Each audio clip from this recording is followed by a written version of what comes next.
Hello friends, कहानियाँ किस्से channel में आपका स्वागत है। तो चलिए आज की कहानी शुरू करते हैं। दीदी दीदी बारात आ गई है, स्नेहा ने आकर बताया। और पता है, सुमन और प्रगति बोल रही हैं कि तेरे जीजू तो कितने हैंडसम हैं। सुनकर दुल्हन बनी काजल के गाल और सुर्ख हो गए। तभी उनकी बड़ी बहन साधना ने आवाज़ दी, स्नेहा ऊपर क्या कर रही है, यहाँ आकर देखना, नीरू रो रही है। इतना सुनकर वो अपनी दी की बेटी नीरू को चुप कराने चली गई। सभी लोग बारात के स्वागत में व्यस्त थे। फिर जयमाला हुई। शादी में आए लोग जहां काजल और निखिल की जोड़ी की बधाई ले रहे थे, वहीं निखिल की भाभी रचना की सुंदरता की भी तारीफ कर रहे थे। हर रस्मों में वो अपने देवर के आस पास ही थी।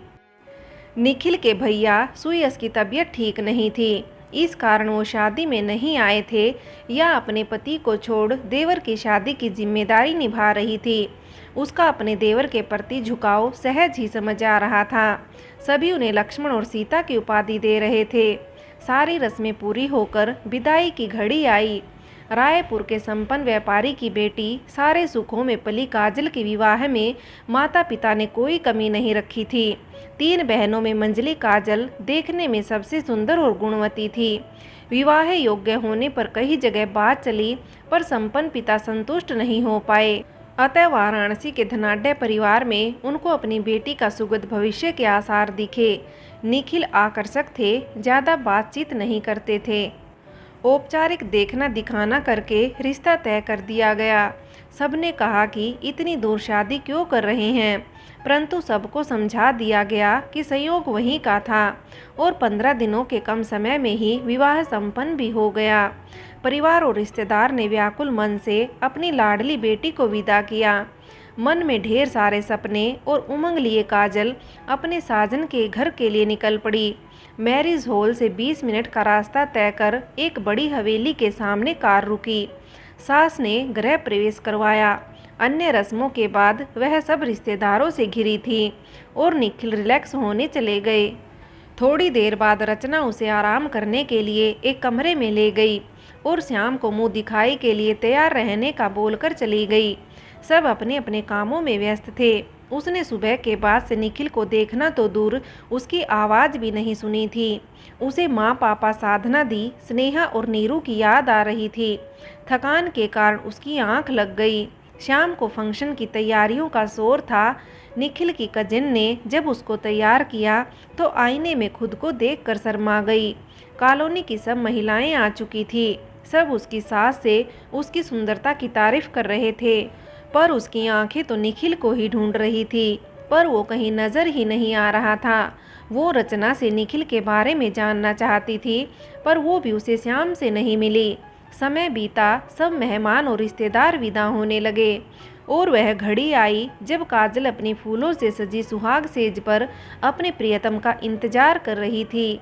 थोड़ा डर, थोड़ा संकोच और बहुत सारे सपनों के साथ। वो निखिल के बारे में ज़्यादा नहीं जानती थी। समय भी कहाँ मिला। रात गहरी हो रही थी, पर इंतज़ार ख़त्म ही नहीं हो रहा था। बेचैन मन से वो आज पूरे दिन के बारे में सोचने लगी। किसी ने ज़्यादा बात नहीं की, शायद सभी इतने सारे मेहमानों का ध्यान रखने में व्यस्त थे। रात के 1 बज गए। अब उसे अनजानी सी घबराहट होने लगी। तभी बाहर कुछ गिरने की आवाज़ आई। वो उठकर धीरे से दरवाजे के पास आई, पर संकोचवश बाहर नहीं गई। पर कोई आहट नहीं मिलने पर उसने धीरे से दरवाज़ा खोल कर देखा तो सब जगह अंधेरा था। नीचे हॉल और गलियारे में छोटी लाइट जल रही थी। शायद सब सो गए थे। पर निखिल, आप कहाँ हो? यह सोचते हुए वो अपने कमरे में जाने के लिए पलटी तो उसे रचना के खिलखिलाने की आवाज़ आई और उसके साथ ही उसने जो सुना, उसके बाद उसके कदम अपने आप आवाज़ की दिशा में चले गए। काजल ने रचना के खिलखिलाने की आवाज़ सुनी, साथ ही उसे निखिल की हंसी भी सुनाई दी। उसके कदम अपने आप ही आवाज़ की दिशा में बढ़ गए। दरवाजे के पास पहुंचने पर उसे रचना की बातें सुनाई दी। जाओ जाओ, तुम्हारी नई नवेली दुल्हन तुम्हारी राह देख रही होगी। मेरी दुल्हन तो तुम ही हो रचना, तुम्हें पता है ना, ये शादी मेरी मजबूरी है। जैसे ही निखिल के ये शब्द कानों में पड़े, काजल के पैरों के नीचे से मानो जमीन खिसक गई। वो गिरने वाली थी, तभी उसने खिड़की का सहारा लिया तो उसे महसूस हुआ खिड़की खुली थी। खुद को संभालते हुए उसने धीरे से झांका तो रचना गाउन पहने हुए पलंग पर बैठी थी और निखिल उसकी गोदी में सिर रखे उसके बालों से खेल रहा था। और देखते ही देखते निखिल ने रचना को अपनी ओर खींच लिया।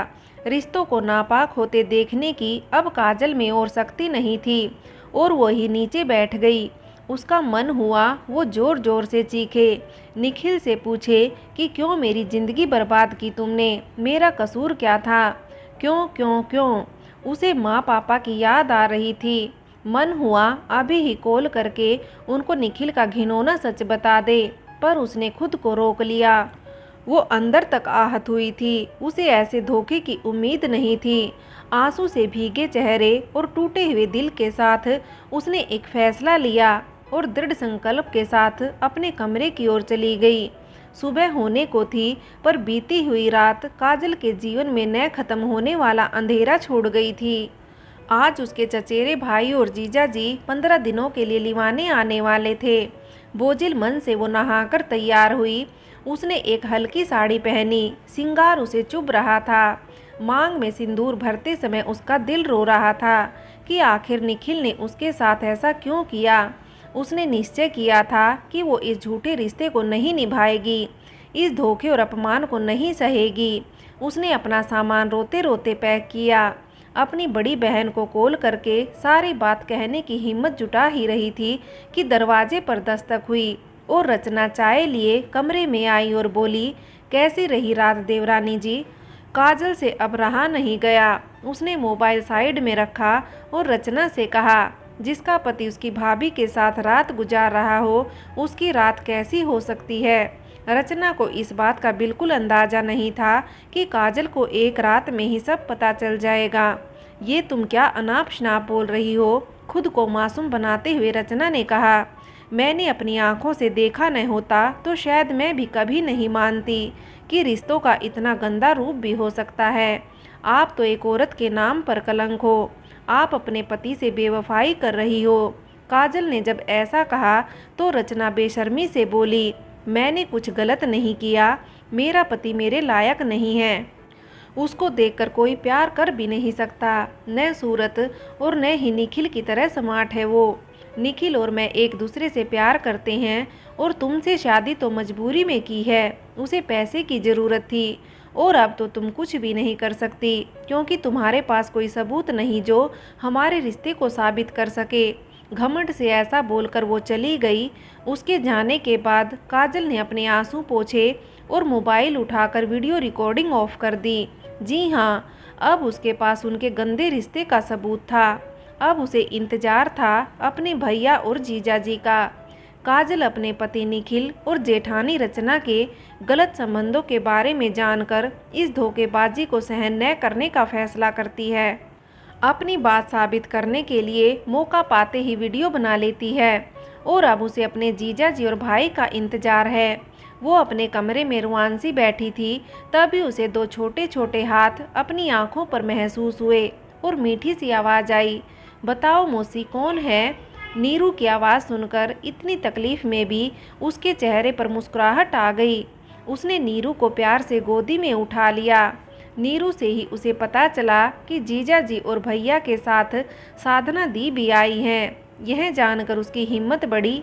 काजल ने नीरू को गोदी में उठाया और बाहर आ गई जहां सब बैठे थे। रचना बेशर्मी से सबके साथ मेल जोल और आव भगत का नाटक कर रही थी। काजल को हैरानी हुई कि कुछ लोग किस हद तक दोहरा चरित्र निभा सकते हैं। निखिल और उसके भाई किसी काम से बाहर गए थे। सास ससुर वहीं बैठे थे और सब बात कर रहे थे। जैसे ही साधना की नज़र काजल पर पड़ी, वो उठी और काजल को गले लगा लिया। कुछ मिनट बाद दोनों बहनें अलग हुई। साधना ने भावुकता से काजल के सर पर हाथ फेरा। फिर काजल अपने कमरे में चली गई और साधना को भी कॉल आ गया तो वो एकांत में आ गई थी। तब तक निखिल लौट आए थे। कुछ देर बाद साधना जब बात करके आई तो उसके चेहरे पर गुस्सा साफ दिख रहा था। उसने अपने पति से कहा कि अब हमें काजल को लेकर चलना चाहिए, तो निखिल की मां ने कहा, इतनी जल्दी कोई परेशानी है क्या। नीरू के पापा ने भी कहा कि अचानक क्या हुआ साधना, कुछ ठीक नहीं है बसंत जी, यहाँ कुछ ठीक नहीं है। मेरी बहन के साथ धोखा हुआ है। साधना को बहुत ज़ोर से रोना आ गया।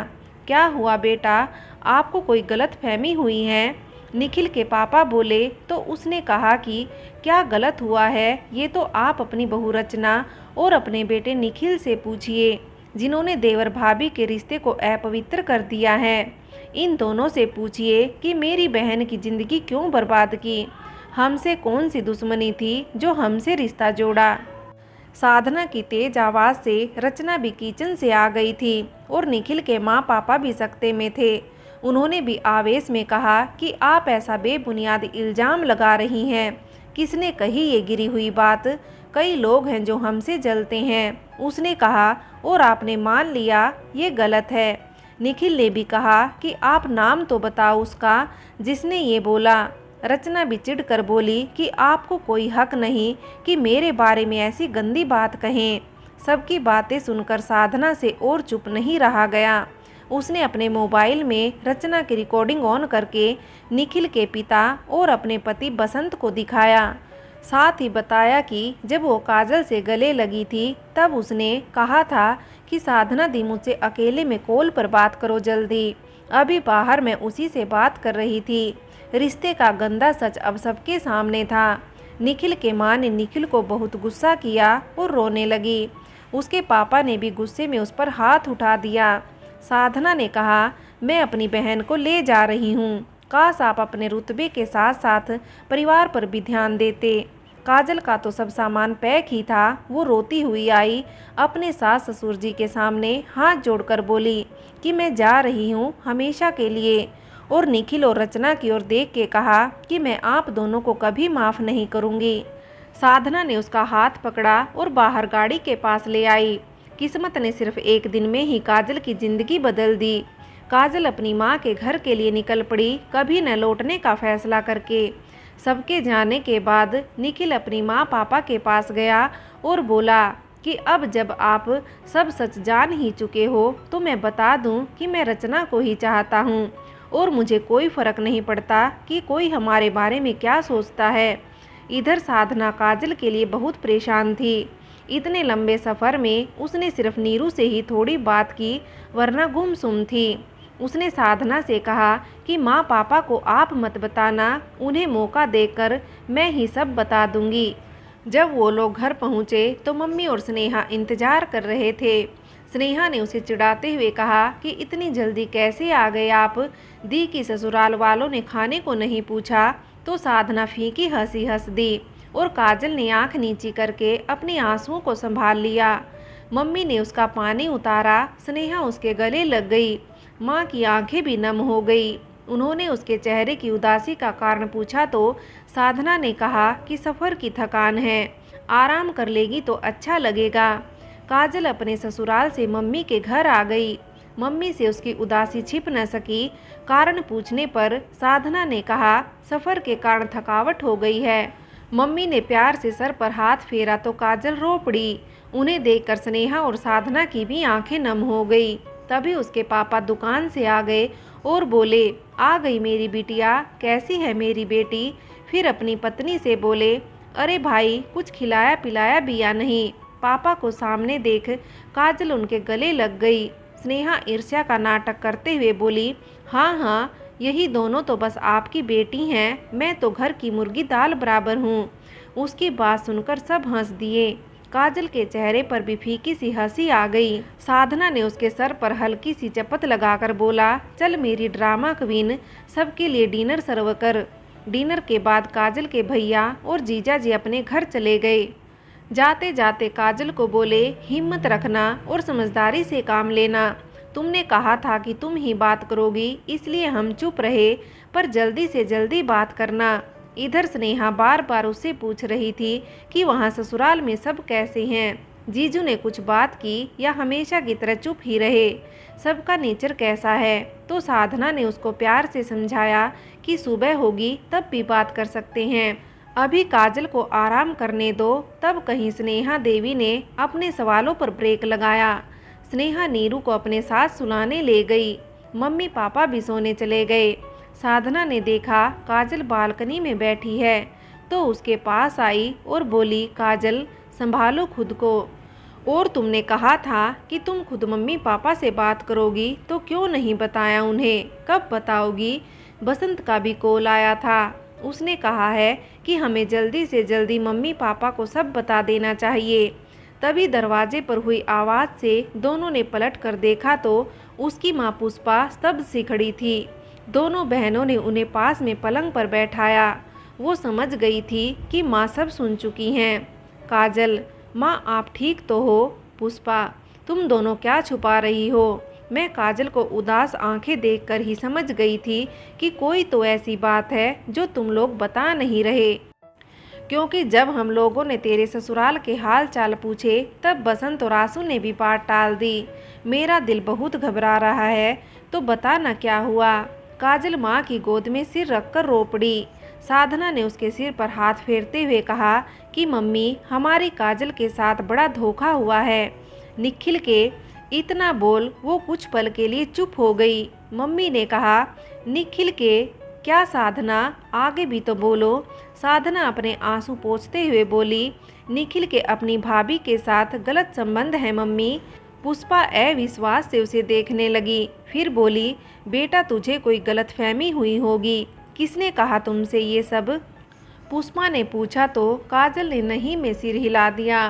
पुष्पा, हमसे भूल हो गई बेटी, निखिल को परखने में, हमें माफ़ कर दे बेटी, कहकर वो रोने लगी। काजल, माँ आपकी क्या गलती? आपने तो वही देखा जो दिखाया गया। उन दोनों के बीच इतने गंदे रिश्ते की तो कोई कल्पना भी नहीं कर सकता। आप खुद को दोष मत दो। मैं कल ही तेरे पापा से बात करती हूँ। पुष्पा ने अपनी गोदी में काजल के सिर पर हाथ फेरते हुए कहा। उन सब के आंसू सूख गए थे रोते रोते। तीनों चुपचाप एक दूसरे को सहारा देती बैठी थी। माँ की गोद में प्यार पाकर काजल को थोड़ी राहत मिली तो उसकी नींद लगने लगी। तब साधना ने पुष्पा को कहा, आप चिंता मत करो माँ, आप सोने जाइए, मैं इसका ध्यान रखूँगी। बार बार साधना के समझाने पर वो अपने कमरे में चली गई। काजल को भी उसने बेड पर सुला दिया। पुष्पा की आंखों में अब नींद नहीं थी, चिंता थी बस अपनी बेटी के भविष्य की। किसी तरह आंखों में रात कटी। काजल की माँ पुष्पा भी अब निखिल के बारे में सब जान चुकी थी और अपनी बेटी को इस तकलीफ में देखकर उनका मन तड़प रहा था और इसी कारण रात में नींद नहीं आ रही थी। दूसरी तरफ वाराणसी में भी कुछ ऐसा ही तनाव था। निखिल और रचना के संबंधों को जानकर सब परेशान थे। निखिल के पिता रामानंद जी वाराणसी के बहुत संपन्न व्यापारी हैं। उनकी और उनकी पत्नी संगीता की नज़र में पैसे और शान शौकत ही सब कुछ है। जीवन भर उसने खूब पैसा कमाया और परिवार के साथ हर सुख सुविधा का भोग किया। निखिल का बड़ा भाई सुयश, जो दिखने में सांवला, दोहरे शरीर का और अहंकारी स्वभाव का है, हमेशा काम में व्यस्त रहता है और पैसे, बिजनेस, दोस्तों और अपनी हाई प्रोफाइल जिंदगी को अधिक महत्व देता है। 2 साल पहले रचना के साथ उसकी शादी हुई, पर दोनों में कभी प्रेम नहीं उपज सका। एक तरफ रचना शुरू से ही अपने रूप के मद में थी, उसे अपनी जोड़ी सुयश के साथ नहीं जमती थी। वहीं दूसरी तरफ सुयश का पैसों का मद और अहंकारी स्वभाव, दोनों को एक दूसरे से शिकायत ही रहती। धीरे धीरे दोनों का रिश्ता बस नाम का रह गया। रचना के पिता का देहांत उसकी शादी से पहले ही हो चुका था और शादी के 5 माह बाद माँ भी चल बसी। उसके मायके में कोई अन्य रिश्तेदार भी नहीं था। सुयश की शादी के समय निखिल पढ़ाई के लिए विदेश में था और इम्तिहान के कारण सिर्फ 2 दिन के लिए आ पाया था। लगभग 8 महीने बाद आया। तब जब छत पर रचना को बाल सुखाते देखा तो देखता ही रह गया। उसे रचना की जो फोटो देखी थी वो उससे कहीं ज़्यादा सुंदर थी। वो उसे भाभी नहीं बल्कि नाम या ब्यूटीफुल लेडी कहकर बुलाता था। रचना को धीरे धीरे निखिल का साथ भाने लगा। कहीं जाना होता तो वो निखिल के साथ ही जाती। निखिल भी जान नहीं पाया कि वो कब रचना के मुँह पास में बंधता चला गया। और एक बार जब संयोगवश दोनों घर में अकेले थे, उस रात बारिश की बूंदों के साथ रिश्ते की मर्यादा भी बह गई और गलत रिश्तों का एक सिलसिला बन गया। निखिल तो काजल से शादी नहीं करना चाहता था, पर सबको ये रिश्ता बहुत पसंद आया था।